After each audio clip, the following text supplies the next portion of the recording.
Welcome to another episode of Lunch with the Shark. Join us as we dive deep into discussions about business, accounting, and finance to help you build a business that thrives. Now sit back and have a bite with your host, the Shark CFO, Vidal Espinosa. Hello, good afternoon, and welcome to a new edition of Lunch with the Shark. I am your host, your ghost host. If somebody is a Disney fan, they're going to know what the hell I'm talking about. Vidal, the Shark CFO, Espinosa. Welcome to today's edition. How you guys are doing? Tell me on your messages, on your comments for Monday, Tuesday, and today, Wednesday. We actually drove down to somewhere down south, and we got our haircut. I feel 10 pounds lighter. It was an interesting experience. I want to thank Miguel Angelito and Tanya for hooking us up with the appointment.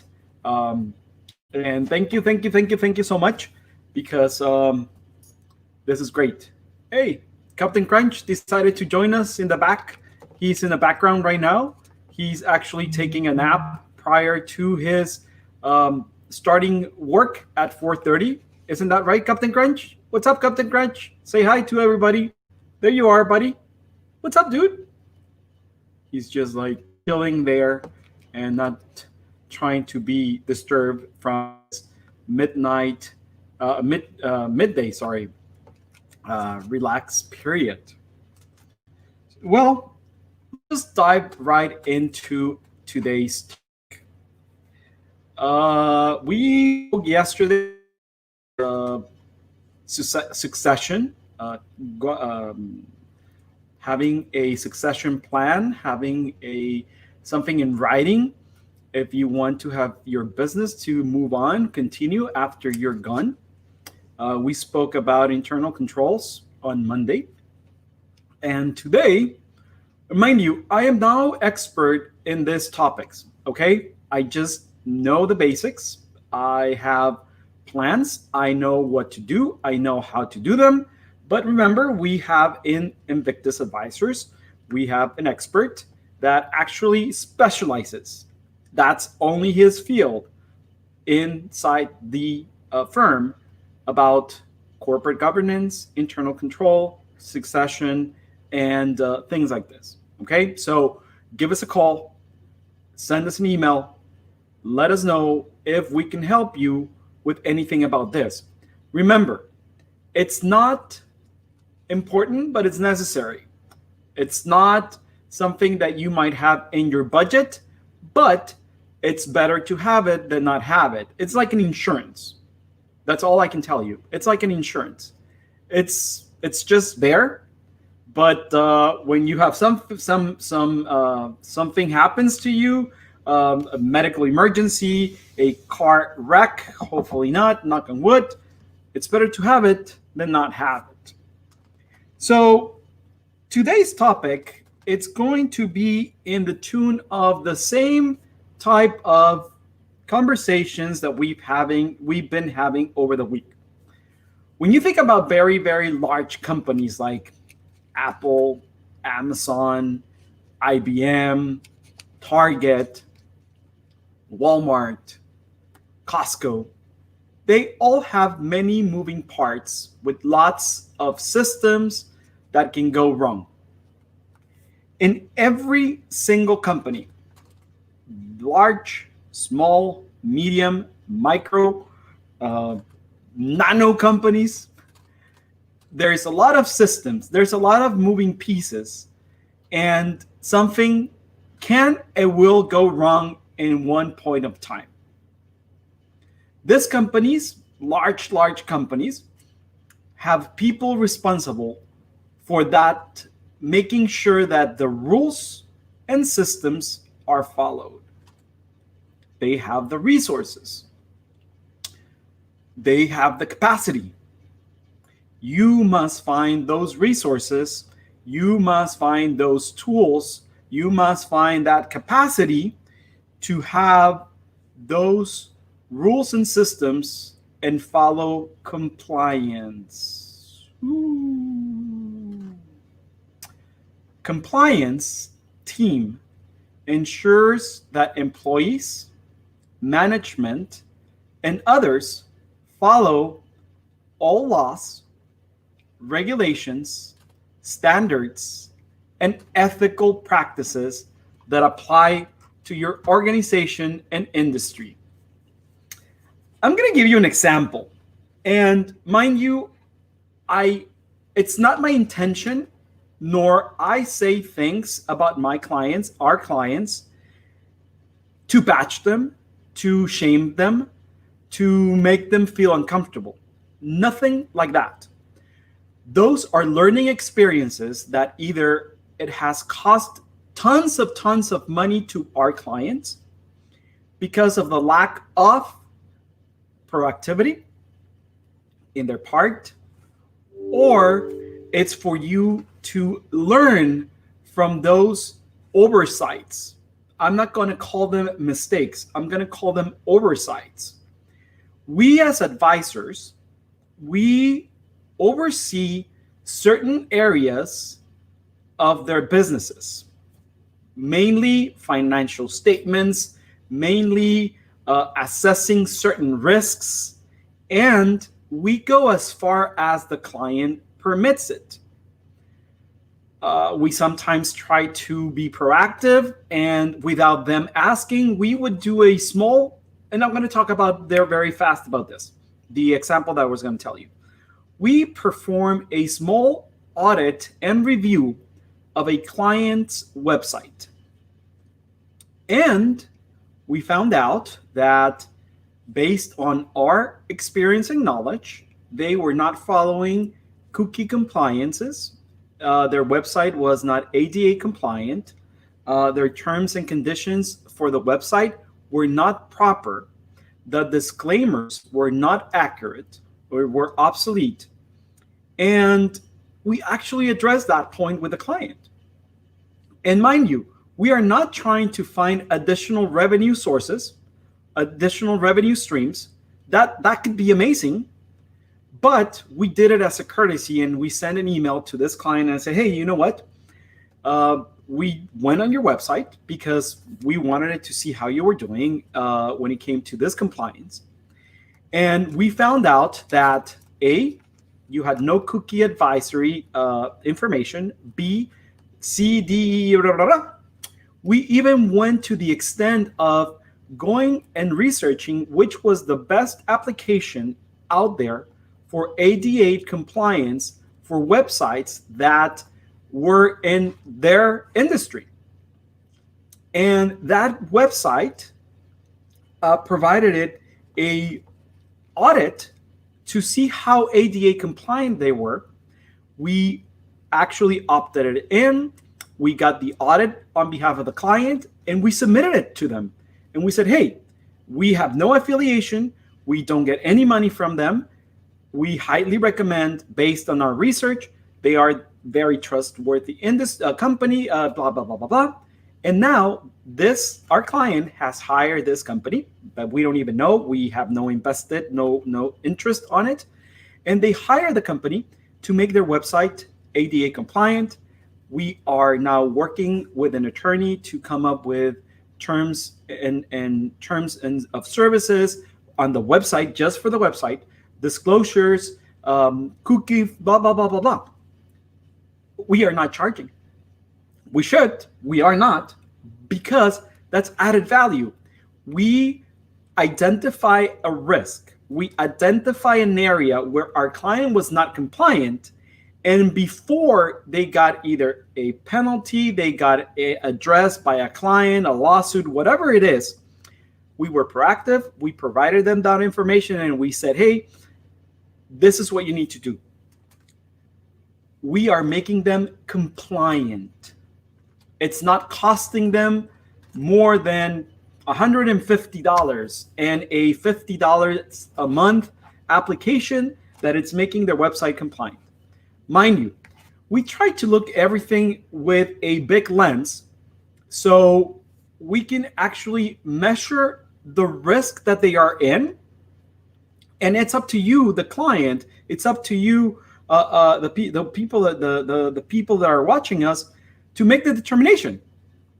It's up to you, the business owner, to say, hey, I can live without $100,000, or I can be proactive and take this action.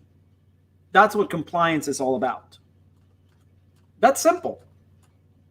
But you need to be aware of the repercussions of not being compliant, not being in what the law tells you, not being in the comply with all the regulations, the standards based on your industry, or carrying ethical practices.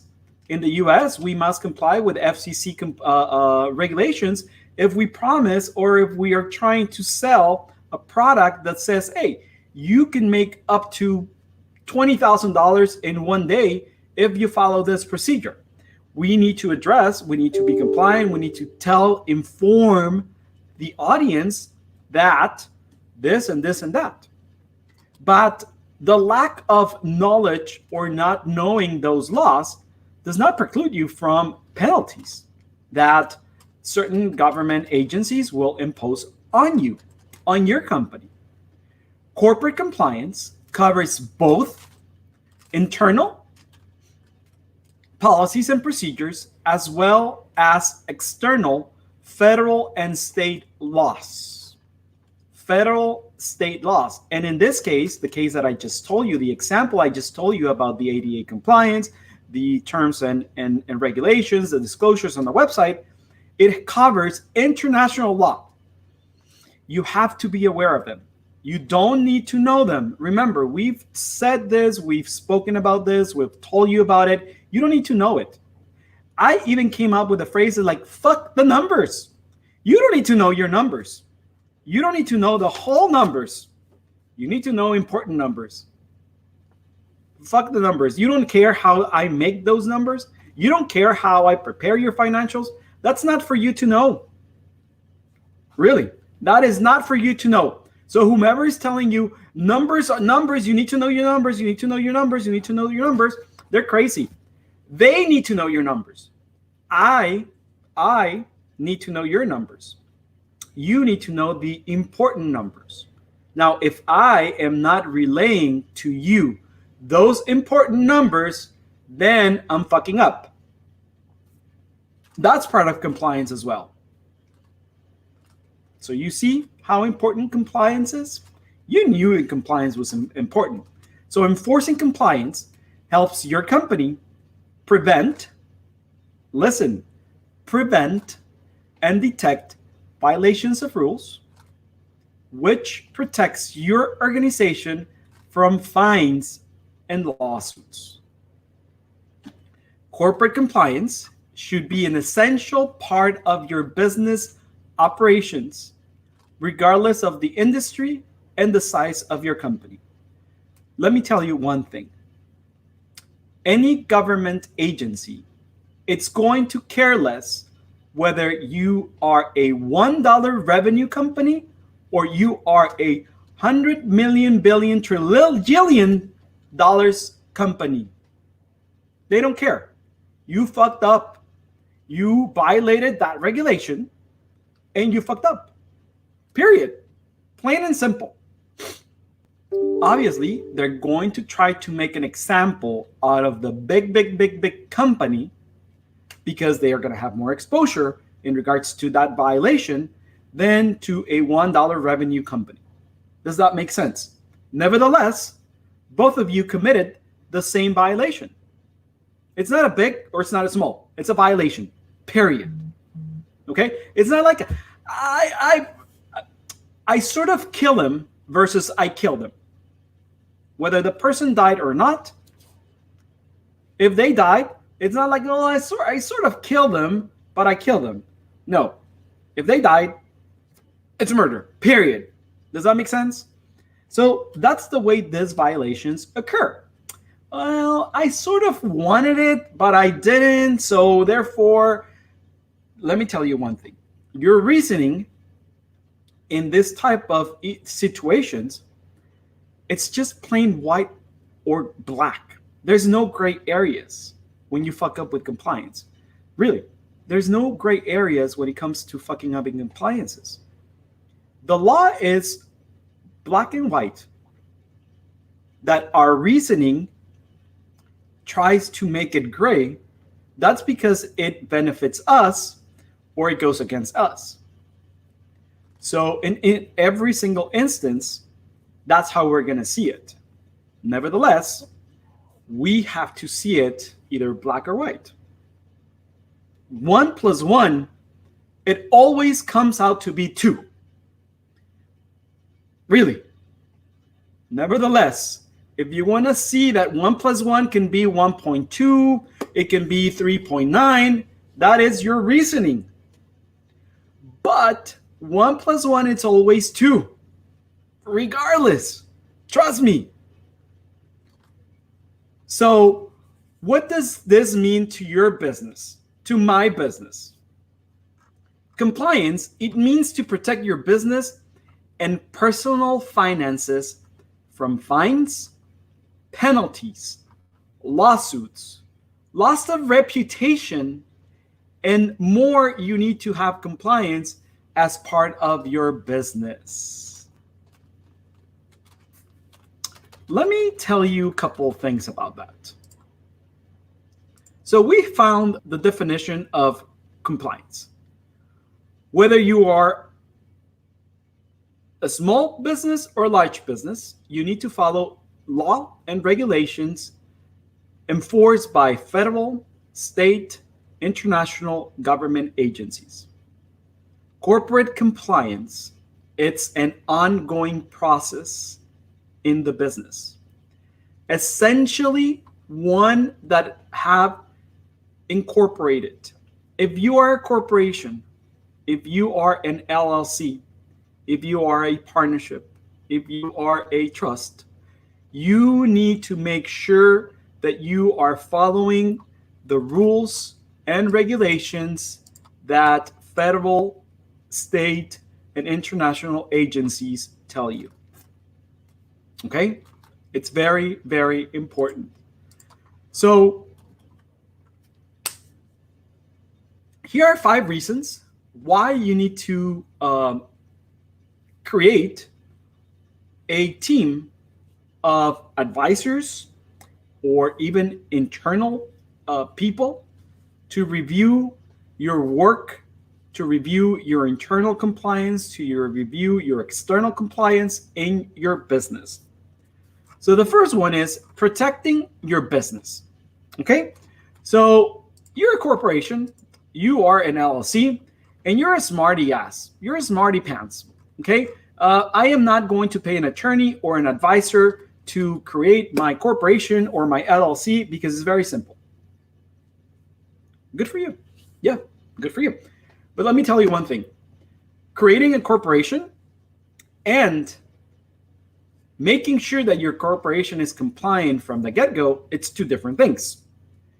One thing is to file, and remember, I'm not an attorney. You need to consult with your attorney.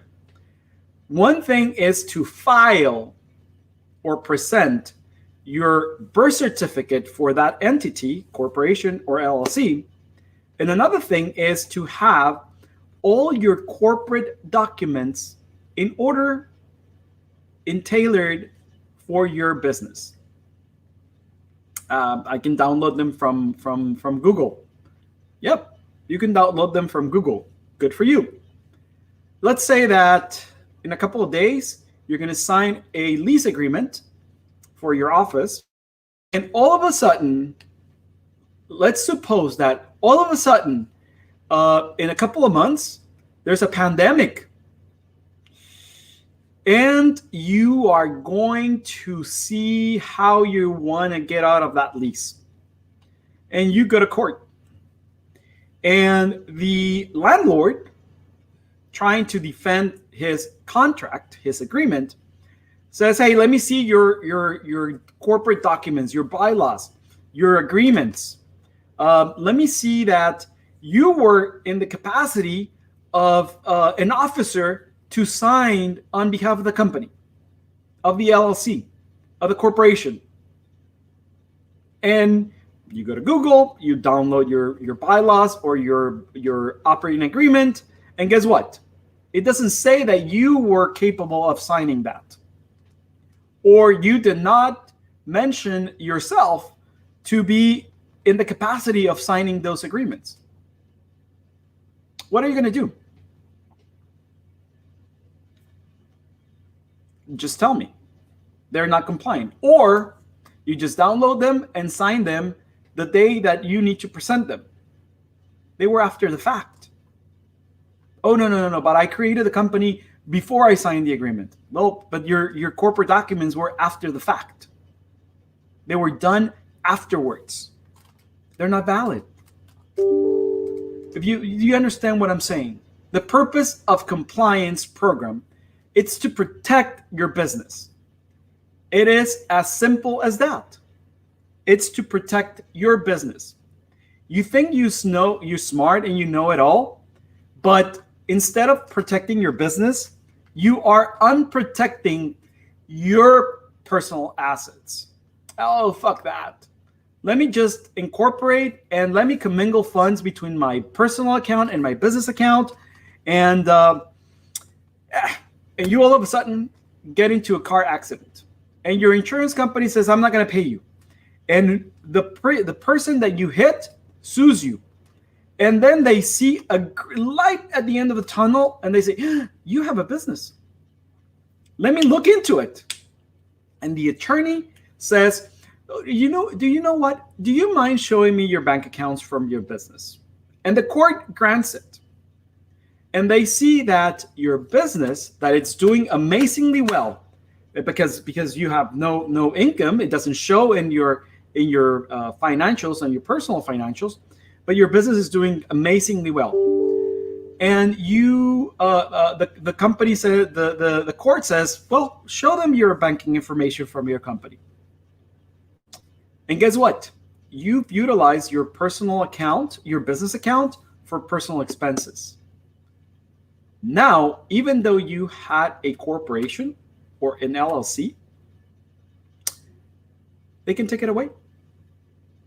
Now your business will be liable and responsible because of the lack of compliance in your business, will be responsible for your personal actions. Just ask an attorney. Your investment could be significantly at risk. If you're compliant, you will be helping avoiding waste, fraud, abuse, discrimination, and other practices that disrupt operations and put your company and personal finances at risk. Yesterday, in a meeting with a client, I'm very persistent when it comes to compliance with human resources and complying with regulations, being very punctual and clear when it comes to our internal policies for employment, because in business, as in life, everything comes to a monetary value. What's going to be the impact in your money, in your finances? Everything. That's the worst that can happen. The main question is, what's the worst that can happen if I don't have a clear employment agreement? Well, it can cost you your company. If you can live with not having a company, if somebody sues you, then go ahead. Don't have a clear, concise, precise employment agreement. Have a very big, open, done with your feet employment agreement. Half-assed. Plain and simple. And if you can live with it, be my guest. Creating a better work environment. Maintaining compliance equips your employees to do their job well, reach their goal, keep customers happy. In turn, your company can achieve its goals and grow faster. If you have compliance in your business, you are going to shorten any room for unethical practices. You're going to shorten any room for your employees to commit fraud, for your employees to be disrespectful or unprofessional to your clients. You are complying in every sense of the word when it comes to everything in your industry and in your business. Mind you, this documents or this compliances does not preclude anybody from being unethical or committing any crimes or anything. At least you're shortening the possibilities. You're reducing the possibilities that you can go back and make that employee accountable. Yes, you can. Are you going to be responsible for his actions in your company? Yes, you are. He's acting on your behalf. I don't know if you remember a long time ago that there was an incident in Mexico with a foreign company, and there's a lot of incidents from a Japanese company that they had no idea that they had to pay bribes and that they paid them, but they came out abroad, and it was a huge mess.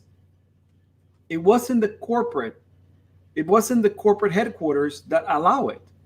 It was the practices from the local company or the local subsidiary that took that decision. It affected the world, the whole company, but it affected it because of the lack of compliances. They were just following normal national practices. It's not right. Standardizing processes and procedures. With compliance programs, rules, regulations, and systems must be created for the compliance program to be successful. This standard systems makes enforcement easier, creating better efficiency for the organization, and again, reduces the room for errors. Remember, we as humans, we must implement those rules and regulations. Now, some humans, some individuals, might tend to believe that certain rules and regulations do not apply to them or their friends. And this brings me to the example I was giving you about the employment agreement. The employment agreement that I was reading was very prone for human error or bias towards individuals. Remember, again, we're humans. We might have our favorite team members, we might have our favorite individuals, and because of that, we might tend to make decisions based on our emotions. In business, if you make decisions based on your emotions, you lost. I'm not telling you that or saying to you that emotions should not be part of your decision-making process, but they should be the minimum. Now, how can you control emotions when it comes to making decisions in human resources? It's a bit impossible. Therefore, it opens up a can of worms for discrimination lawsuits. For example, if you allow your favorite team member or subordinate some time off, and somebody else comes to you that you might like, not like, whatever, it's whatever to you, and you say, no, you can't, because really, they can't. They can actually go back and ask you and say, hey, but you allow this individual in the same situations, same scenario, exactly identical scenario, time off. Why are you not allowing it to me? How are you going to validate or justify that? There's no way. If you had a clear process and procedure instead of a very vague process and procedure, you might have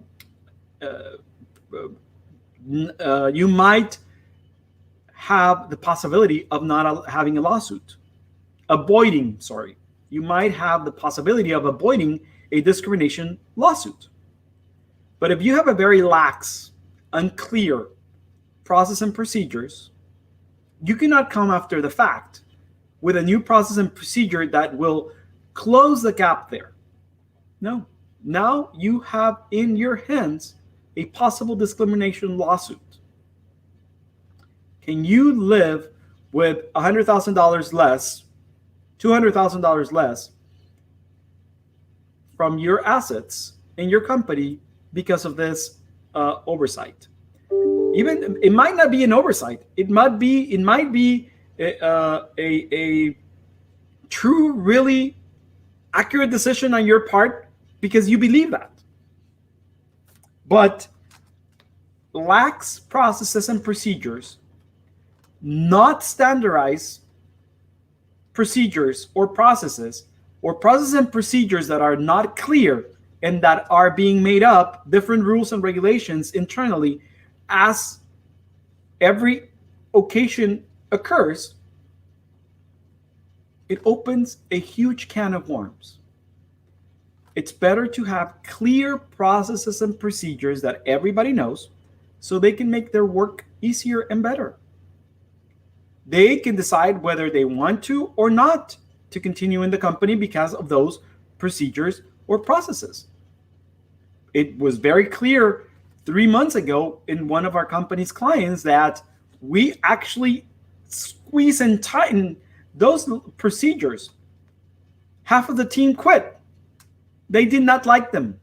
They did not like that we were going to control them or we were creating clear procedures and processes and implementing them so they can provide delivery. They delivered. They didn't like it, so they quit. They prefer to be unemployed than to comply with certain procedures. It's up to them. The company's on. The company's continuing. The company's profitable. The company's growing without them. Simple. Create a good public image.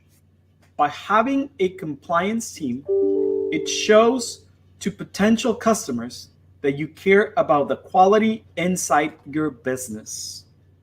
Perception, it's everything. Ultimately, this creates better products, a higher level of customer service, and a method of handling customer complaints. An example, if you have a standardized email signature all across your company, it shows that you have a process, a procedure, and that you are focused on details. Remember, perception, it's everything. And I can assure you, I've lived that. My mom taught it to me firsthand. Remember the story about me buying a car? And she went to me and she said, you are going to walk into Mercedes-Benz car dealership and you're going to buy a Mercedes-Benz. The business that you're in, it's all about perception and it's about money. Whether you like it or not, we as accountants, we quantify every single transaction in the business life, in the business aspect, we quantify it to monies. It's perception. Ensure proper training for people to be held accountable to the system in place. They have to be trained properly. Proper training is a core piece of compliance since employees must understand and adhere to the process laid out. Remember, training, it's crucial. Training, it's vital. Training must never be assumed that, oh, he might know. He knows them. I already gave him the employee handbook and the processes and procedures for his department and or for his job. He should know them. Never assume. Never, ever, never assume. That's the worst thing that you can do. Teach them. Train them. Yes, it's going to cost you, but it's going to cost you more assuming than what it's going to cost you to train them. Because you are going to assume that they know your process and procedures. The first time that they screw up, you're going to go into them and yell at them. You might lose millions of dollars on a contract. And what are you going to do? You're going to fire them. But who's responsible for that? You are. You are responsible for that because you never trained them. You don't have standardized procedures. Whatever's up in here, you're in your head, it's not transmitted to your employees. It's not going down. You're assuming that they know that you want them to sell $1 million in the first month. Did you tell them? Did you tell them that you want to sell $1 million ethically? Oh, you know what? I need to sell $1 million. It's only 10 days left in the month. How am I going to do? Oh, I know. Hey, can you just sign the agreement and say that it's $1 million and blah, blah, blah, blah, blah, blah. That's not ethical. What is it going to be? Oh, they sold $1 million and what? In 1 month, the client's not going to pay you? Fuck, I'm out of $1 million. You're going to sue the client, blah, blah, blah. Hey, you asked the employee to sell you $1 million. He sold you $1 million unethically. Compliance. Proper training is a core piece of compliance since employees must understand and adhere to the process laid out.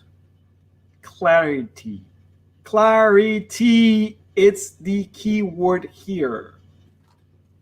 Training and compliance need to work hand in hand to stay up to date on the new law that comes out that affects the company, so employees are held to the new standards. And this is very, very relevant. What happened last week? The court in California cited it with the state of California saying AB5 stands. Independent contractors from Uber and Lyft are to be treated as employees. What is Uber and Lyft going to do? They don't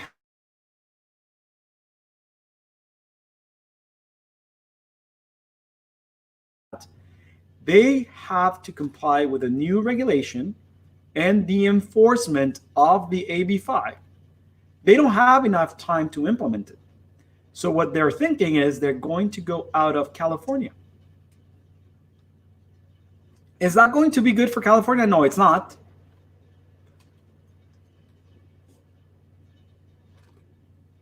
Period. But the company, it's going to be compliant. Well, we're no longer in California. Then I'm compliant. New states will grow in other states. We'll figure it out. We might come back to California in another form. They'll figure it out. But for now, since they're not going to be compliant, they're going to have to suspend operations in the state of California in order for them not to be penalized. They're being penalized, but not having a business. In one hand, independent contractors are going to be penalized by the state of California for not having them work. Good for you, California. So you see what I'm saying? Compliance, it's not everything, but it's everything. And you cannot make up that the lack of knowledge of those laws, regulations, and compliance, you did not implement it, and it doesn't stand in court. Most of it is going to cost you money. Most of it is going to cost your company. Most of it is going to cost, really, the worst that can happen is it could cost your state, whatever you own. That's it. That's the worst that can happen. Or you can go to prison. A couple of years, 5, 10, 20 years. Yeah. So if you're interested in finding out more about how we can help you and your business grow to the next level, or grow properly from the get-go, listen to this. Grow properly from the get-go. We can hold your hand so we can help you figure out how to be compliant and grow. Remember, a house and a building, it's always built from the ground up. Remember, one of the most important, if not the most important aspects of building a house or a building, it's the foundation. If the foundation is not built properly, I'm pretty sure that the house or that building, it's going to come down sooner or later.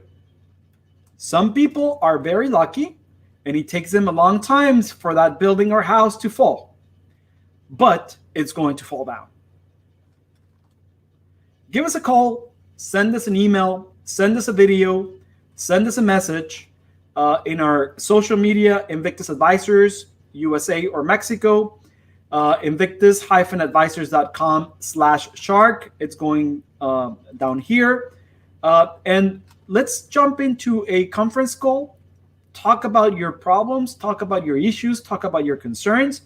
I can give you, if I answer the phone call, I can give you several nuggets.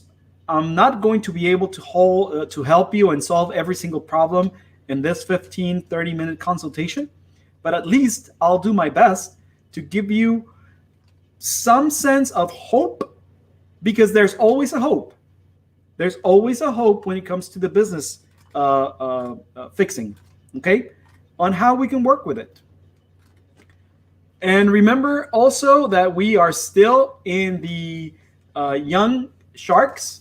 Send us your videos, kids at invictus-advisors.com. We're reaching the end of it, and we are going to have 4 winners and 1 major winner that David, Benny, and Miguel Angelito are going to pick. And send us your kids' videos at kids@invictus-advisors.com. We know life gets busy. Do you want a reminder for Lunch of the Shark?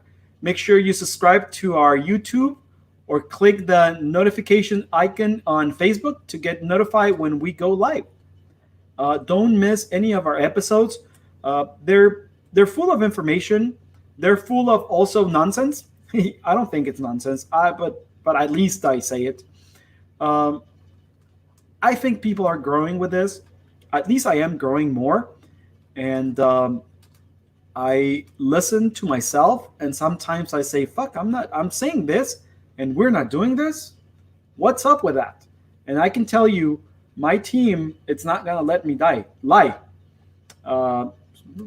Shit happens. And as I said, life goes on. Life gets busy. And things happen. And things have been shaken around at Invictus lately. But either you shit or get off the pot. So send us a message. Let us know. And I'm going to end up today's with a quote from Christian author and speaker Joyce Meyer. New level, new devil. It just comes with the territory. It's been great seeing you. See you tomorrow. Bon appetit. Thank you for listening to Lunch with a Shark. If you would like to set up a consultation with the Shark CFO, Vidal Espinosa, visit his website www.invictus-advisors.com, and don't forget to subscribe on Facebook, Instagram, YouTube, Twitter, and LinkedIn.